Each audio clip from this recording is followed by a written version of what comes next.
자, 오늘도 돈 벌기를 신나게 즐겨볼까요? 신나게 돈 벌 수 있는 오늘의 돈이 되는 이슈. 그 첫 번째 주자는 김원식 경제평론가와 함께합니다. 어서 오세요. 네, 안녕하세요.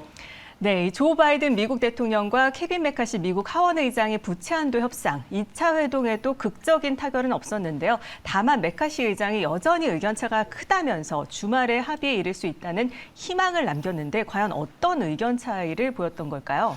네, 일단 사실 여당과 야당 입장에서 봤을 때 지금 부채 문제를 어떻게 조율하느냐가 굉장히 관건입니다. 그래서 이제 제닛 옐런 미 재무부 장관은 이 디폴트가 미국과 세계 경제에 재앙이 될 것이다 이렇게 할 만큼 지금 3조 4천억 달러인 법정 한도에 이른 이 부채 한도를 좀 조정해달라고 지금 정부 쪽에서는 요구를 하고 있는 거거든요. 네. 그런데 이제 야당인 공화당 입장에서는 그럴 수 없다. 지금 현재 부채 한도를 올려줄 수 없다. 복지 지출을 상당 부분 감축하지 않으면은 합의해주지 않겠다. 이렇게 이야기를 하고 있는 상황이거든요. 근데 네. 이번에 만남을 했음에도 불구하고 별다른 진전이 없고 각자 입장만 보여준 거라고 볼 수가 있겠습니다.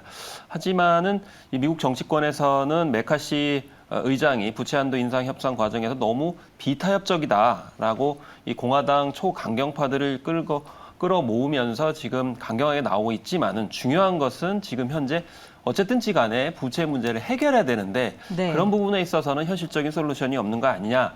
이런 이제 비판을 받고 있는데요. 그런 것을 의식하고 있는지 모르겠습니다만은 지금 주말 정도에 합의를 다시 한번 해보겠다 이렇게 이야기가 나오고 있습니다. 그래서 지금 바이든 대통령 아시아 순방 일정을 이제 하고 있는데 줄여가지고 좀 일찍 미국으로 와서 다시 협상에 나서겠다 이런 입장을 밝히고 있습니다. 네, 이 미국의 4월 소매 판매가 이 전월 대비 0.4% 증가를 했습니다. 시장 예상치 0.8% 증가를 밑돌았지만 3개월 만에 플러스로 전환을 한 거라고 볼 수 있는데 이 세부 항목별로 좀 자세히 분석을 해볼까요? 그렇습니다. 직전 3월에는 매출 규모가 0.7% 감소했었거든요. 또 2월에도 감소했었는데 지금 3개월 만에 플러스로 됐다는 점이 이제 고무적입니다. 그래서 구체적으로 미국에서는 소매상 매출은 개인 및 가계의 소비 전체 부분에서 3분의 1 정도를 차지를 하고 있고요. 또 매출 위주로 했을 때 이제 상품 위주입니다. 그래서 음식점, 외식 및 그리고 술집 이 주류 소비 외에 다른 부분들은 되게 상품 매출이기 때문에 좀 더 고무적인 것 아니냐 이렇게 얘기를 하고 있는데 그럼 왜 이렇게 증가했느냐? 네. 신차에 대한 강한 수요, 또 온라인 소비 지출이 늘어났습니다. 그래서 휘발유와 자동차 등을 제외한 4월 근원 소비 판매는 0.6%를 이제 기록을 했고요. 온라인 상품 구매도 1.2%, 그래서 연 8.0% 지금 증가하고 있는 그런 상황이거든요. 다만 큰 소비 부분은 좀 줄어들고 있는 그런 상황이기 때문에 홈디포 같은 그런 기업은 이제 타격을 입고 있는 상황입니다. 네, 그렇군요. 홈디포는 실적에 타격이 또 있는 상황이군요. 자, 그리고 중국 경제 지표가 부진하다고 하는데 이 국제유가에도 영향을 미쳤죠? 네, 그렇습니다. 그래서 지금 중국 국가통계국에서 4월 소매 판매 총액을 발표를 했는데 지난해 같은 달보다 18.4% 증가했는데요. 이렇게만 보면은 증가했으니까 고무적인 거 아니냐 이렇게 얘기를 할 수 있습니다만은 중요한 것은 로이터와 블룸버그가 예측했던 전망치는 21에서 22% 정도였는데 여기에 못 미쳤고요.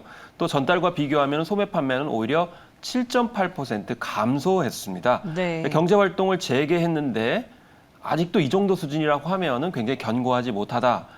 굉장히 문제가 있다라는 지적을 하고 있고 특히 4월 산업 생산 증가율도 전년 동월 대비보다 5.6% 높아졌는데 이게 1.7%포인트 높아졌습니다만 시장 전망치는 10% 정도 될 것으로 시장 전망치를 내세웠는데 이게 절반 정도밖에 안 되는 상황이에요. 이거는 좀 더 심각하다라는 이야기죠.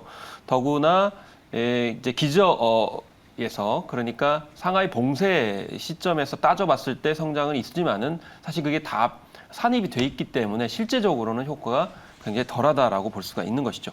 가장 우려스러운 점은 실업률입니다. 그 실업률 중에서도 청년 실업률을 사실상 투자자들은 굉장히 나쁜 선행 지표로 보는 경향이 있는데요. 네. 그래서 이 젊은 사람들이 일자리를 구할 수 없다면 소득을 보장할 수 없는데 어디서 소비 회복을 하겠는가라는 지적들이 나오고 있는 당연한 수순입니다. 그래서 청년 실업률이 20% 이상 된다는 점 걱정스러운 신호다라는 지적들이 전문가들 사이에서 당연히 나오고 있습니다. 네, 중국도 청년 실업률이 심각한 상황이군요. 자, 이제 테슬라 얘기를 좀 해보겠습니다. 테슬라의 연례 주주총회가 열렸는데요. 이번 주주총회 관심사는 아무래도 머스크 후계자였습니다. 이 머스크 후계자가 아직까지는 확정이 되지 않았다고요? 네, 그렇습니다. 지난 11월부터 이게 궁금증을 일으켰는데 그 이유는 제임스 머더 테슬라 이사가 법원에서 머스크의 잠재적 후보 후임자를 찾았다. 이렇게 언급을 했거든요. 또 최근에는 트위터 CEO 자리에서 머스크가 또 사임을 했습니다. 그래서 물러났기 때문에 결국 테슬라의 재분과 기사에 집중할 거라고 했는데 그러면은 좀 후임자를 지금 적절하게 모색하는 과정이 이번 주총에서 이루어져야 되는 것 아니냐라는 그런 이제 전망들이 많았고 실제로 유력 후보로는 현 CFO인 자크 커크원의 이름이 계속 언급이 됐습니다. 또 다른 카드도 한 명이 있는데요. 바로 테슬라의 공동 설립자죠. 스트로벨입니다. 그래서 이사회 멤버에 올리기 위한 투표도 이루어졌는데요.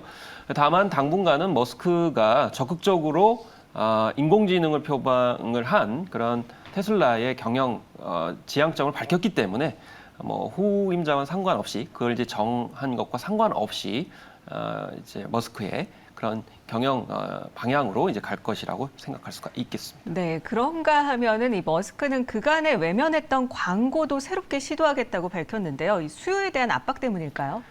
그렇습니다. 사실은 테슬라 같은 경우 그동안 전통 광고 기법을 좀 거부했습니다. 심지어는 머스크 같은 경우 트위터에 나는 광고를 증거한다까지 이렇게 얘기를 했거든요. 네네. 그래서 뭐 입소문이라든지 인플루언서 마케팅 등 SNS에 초점을 맞춘 광고 홍보 전략을 뭐 미량지향적이라고 생각을 해서 본인도 사실 이제 트위터를 그런 면에서 이제 많이 하고 있는 건데 그렇지만 사실 새롭게 이렇게 수요를 견인한 입장에서 봤을 때는 전통 광고도 굉장히 중요하죠. 더구나 자동차 같은 경우에는 기존에 쓰고 있던 분들이 이런 온라인 그런 SNS에 익숙한 분들이 아닌 그런 상황이기 때문에 그쵸. 전통 레거시 미디어에 광고를 해서 수요를 견인해야 될 필요성이 있는 거거든요. 그래서 이런 부분에 있어서 광고를 도입하겠다라고 머스크가 이제 밝혔기 때문에 이 심화되는 전기차 경쟁에서 이렇게 이제 밝힌 거는 좀 진전을 위한 노력이라고 이렇게 긍정적으로 분석하는 배경이 되겠습니다. 네, 달라진 모습인데요. 네. 머스크는 그뿐만 아니라 이번 주주총회에서 당초 2년 전에 선보이기로 했던 사이버 트럭도 올해 출시하겠다고 약속을 했는데요. 이 전기 픽업 트럭인 사이버 트럭 올해 말에 출시가 과연 가능할까요?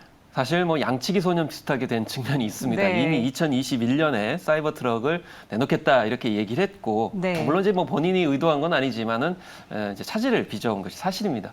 근데 이번에 올해 말에 사이버 트럭을 고객에게 인도할 것이다라고 확실하게 얘기를 했고 아마 이제 이 부분에 있어서 좀 초점을 맞출 것 같아요. 그래서 연간 인도량 그러니까 뭐 고객들한테 줄 수 있는 사이버 트럭을 25만 대에서 50만 대 이렇게 예상하고 있는데 사실 편차는 크네요. 25만에서 50만 대면 25만 대 편차가 있는데 어쨌든 본인도 사이버 트럭을 운전할 것이다라고 해서 성능과 안전성에 대해서 좀 본인이 신뢰성 있게 매진하겠다 이런 입장을 밝혔는데요. 어쨌든 머스크는 회사가 이제 RV 차량 같은 경우는 계획이 없다라고 했습니다만은 사이버 트럭을 RV나 캠핑카로 전환할 수 있을 것으로 이렇게 보여지고 있기 때문에 중간 과도적인 어떤 측면을 볼 수가 있겠고 또 덧붙여서 말씀을 드리면은 테슬라의 미래는 로봇이다. 전기차가 아니다 이렇게 얘기를 해서 물론 이제 그 두 가지가 결합되면 좋겠습니다만은 그건 또 원 미래도 이제 제시한 그런 상황이었습니다. 네, 약속까지 했으니까 그래도 좀 기대를 해보도록 해야겠습니다. 양치기 소년이 되면 안 되겠죠. 네, 그리고 머스크는 향후 경기 전망에 대해서도 내년까지 어려운 환경이 지속되면서 여러 기업이 파산할 수 있다 이런 전망을 내놨죠. 사실 이제 테슬라를 좀 돋보이게 하기 위해서 이런 비유를 한 것 같습니다. 거시경제 수준에서 이제 1년 동안 굉장히 많은 기업들이 파산을 할 것이다 이렇게 언급을 하면서 그렇지만은 테슬라는 그렇지 않을 것이다 이렇게 강조하는 화법을 쓴 것이죠. 네. 그래서 이 시기를 거치면은 테슬라가 오히려 강해질 것이다 얘기를 하면서 장기적으로는 이제 좋은 위치에 있다라고 자신을 하는 모양새였습니다. 그래서 당분간 뭐 트윗보다는 이제 경영에 좀 더 매진할 것이다라는 각오를 표방한 것을 볼 수가 있는데요. 어쨌든 장기 전망은 좀 좋아졌으면 좋겠는데 어쨌든 테슬라의 견해는 이렇습니다. 네. 자, 이제는 금양 얘기를 좀 해볼게요. 금양의 최대 주주인 이 류광지 대표, 보유 지분의 80% 이상을 금융회사에 담보로 제공한 것으로 나타났습니다. 이 금양 주가와 류 대표 간의 이해관계가 매우 밀접한 것으로 보이는데 어떤 상황인 건가요? 그렇습니다. 16일 금융감독원 전자 공시를 통해서 드러난 사실인데 유 대표의 주식 수 2,300만 주 가운데 1,900만 주를 6개 금융회사에 이제 담보로 제공을 했다라는 겁니다. 네. 그래서 담보 주식량과 담보 제공 금융회사는 조금씩 달라졌지만은 10여 년 전부터 이미 보유 지분의 대부분을 담보로 제공했기 때문에 결국 금양주가와 유 대표 간의 이해관계가 굉장히 밀접한 것이다. 라는 어떤 자료로서 지금 네. 공유가 되고 있는 것이죠. 네, 그렇군요. 그렇다면은 지금 이 금양 류지강 대표가 지난해 7월에 추가 취득한 지분의 평가 가치가 불과 1년도 채 되지 않아서 이 10배 이상 뛰어오르는 셈이라고 할 수가 있는데 일각에서는 이 자금 확보를 위해서 주가 띄우기 공시를 했던 게 아니냐 이런 의혹도 제기되고 있습니다. 그런데 금양 주가가 류 대표의 지분 추가 취득 후에 급등세를 탔기 때문입니다. 네. 수개월 동안 4,000원에서 5,000원 선을 횡보하던 이 주가였는데 지난해 7월에 9,000원 선을 넘고 8월 9월에는 12,000원. 심지어 2만 원 선을 이제 뛰어넘고 지난해 말에는 2만 5천 원까지 치솟았거든요. 근데 지난달 초까지는 또 보면은 9만 원대까지 올라서 결국에는 좀 말씀하셨듯이 10배 가까이 오른 그런 상황이에요. 네. 그렇기 때문에 이 지난달 24일 한국거래소로부터 불성실 공시법인으로 지정 예고된 그런 상황입니다. 그리고 이제 뭐 빠테리아 씨라고 불리는 분이 네. 이 두 방송에서 자사주 매각 계획들을 언급한 이런 것들이 공정공시 의무를 위반했다 이런 지적을 받은 그런 상황이거든요. 그래서 지금 현재 1955년도에 설립된 이 금양이 올해만 벌써 주가가 162%까지 오르는 그런 상황이고 네. 2차 전지 열풍과 함께 심지어는 해외 자원 개발까지도 뻗치고 있는 그런 상황 속에서 개인 투자자들의 지금 매수가 많아지고 있는 그런 상황이거든요. 근데 여러 가지 이 위험부담적인 요소가 있다는 것을 분명히 인지를 하시고 움직이셔야 될 것 같습니다. 네, 알겠습니다. 자, 그리고 누리호 3차 발사가 일주일 앞으로 다가왔습니다. 이번 3차 발사는 우주발사체 시험 비행 성격이었던 앞선 1차, 2차 두 차례 발사와 어떤 점이 다를까요? 이 3차 발사는 주탑재 위성의 임무 조건에 맞춰서 진행이 됩니다. 그래서 지난번 발사에서는 1,500kg의 탑재체를 700kg 궤도에 올려놓는 것이 목적이었다고 하면은 이번 발사에서는 504kg의 8개 위성을 550km에 올려놓는 게 임무입니다. 그렇기 때문에 성능 검증 위성의 이제 분리 후에 4개의 큐브 위성이 이틀 간격으로 사출된 것과는 달리 이번에는 주탑재 위성이 이륙 783초 후에 분리되고 20초 간격으로 7개의 부탑재 위성이 분리되는 실험을 하게 되는 그런 상황이죠. 그리고 발사 시간도 1, 2차에서는 오후 4시였습니다만 3차에서는 오후 6시 24분 정도에 이렇게 이루어지는 것으로 나타나고 있습니다.